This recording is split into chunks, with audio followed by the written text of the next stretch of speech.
Hey guys, this is Comic Uno, and today I'm doing another edition for Mayday's Journey, and we are up to issue 59. So let's get started. This is the last issue for volume 10, and then we only have volume 11 and 12, and then we go into the single issues. So yes, there's 100 issues of this Spider-Girl book. The longest running female comic book series of Marvel, actually. So there's still a bit of issues in this volume of Spider-Girl.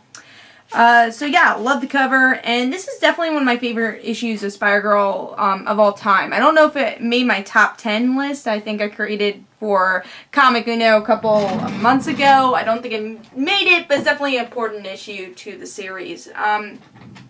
So with this issue, we get to see that Spider-Girl's back from that reality, that alternate reality that her father was a villain, and she fights Seth, and she's ready to run away. Seth thinks this is a trick. That way he's like, oh, you want me to follow you and get away from civilians? Like, nope, I just really wanted to run away. I don't think I can handle this. In her mind, she's saying this. And now Peter's watching all this, wants to help, but Mary Jane goes into labor. So Spider-Girl's all alone, trying to defeat Seth. And she kind of does. She's able to distract him enough for the Avengers to come and beat him. And by the end, she did good. This is probably her biggest battle in her Spider-Girl career. And I would say still her biggest battle for Spider-Girl career. I would say at least power-wise, maybe emotional-wise, there's bigger battles to come. But physically, this is her biggest battle. And by the end, you see Benji born. So if you've been reading Spider-Verse, you've seen who Benji is. This is the arc where he is born, and you know, Spider-Girl's proud to be an older sister, and it's cool to see their relationship grow a little, even though he's just a baby for most of the comic.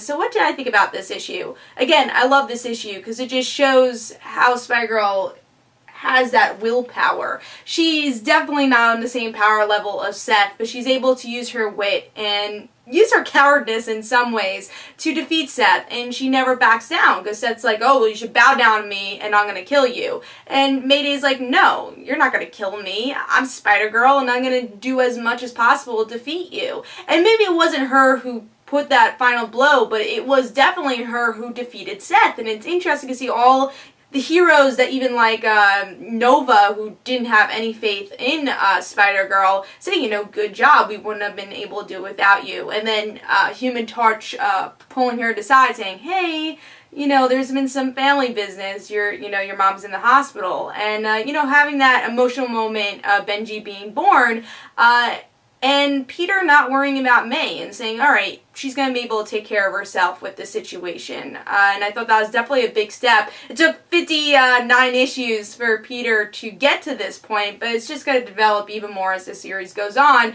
that May's really grown to become her own hero. And I think this is definitely the turning point of the series in a way, or a turning point of her in her Spider-Girl career. And I think it's just such an important issue for the series. You know, Benji being born, and again, just showing that willpower and her strength to defeat Seth, you know, someone as strong as Thor. And I think that's just a testament to May's character. So really great issue. Of course, I'll have a review for issue 60 next week, next Sunday. Hope you guys enjoyed. This is Comic Uno. Guys, don't forget to follow me on Twitter for Comic Uno and The Right Situations. Don't forget to like my Facebook page. Also, description below, there's links from my comic book, Like Father Like Daughter. And don't forget to like the Facebook page of Like Father Like Daughter. I'll see you guys later.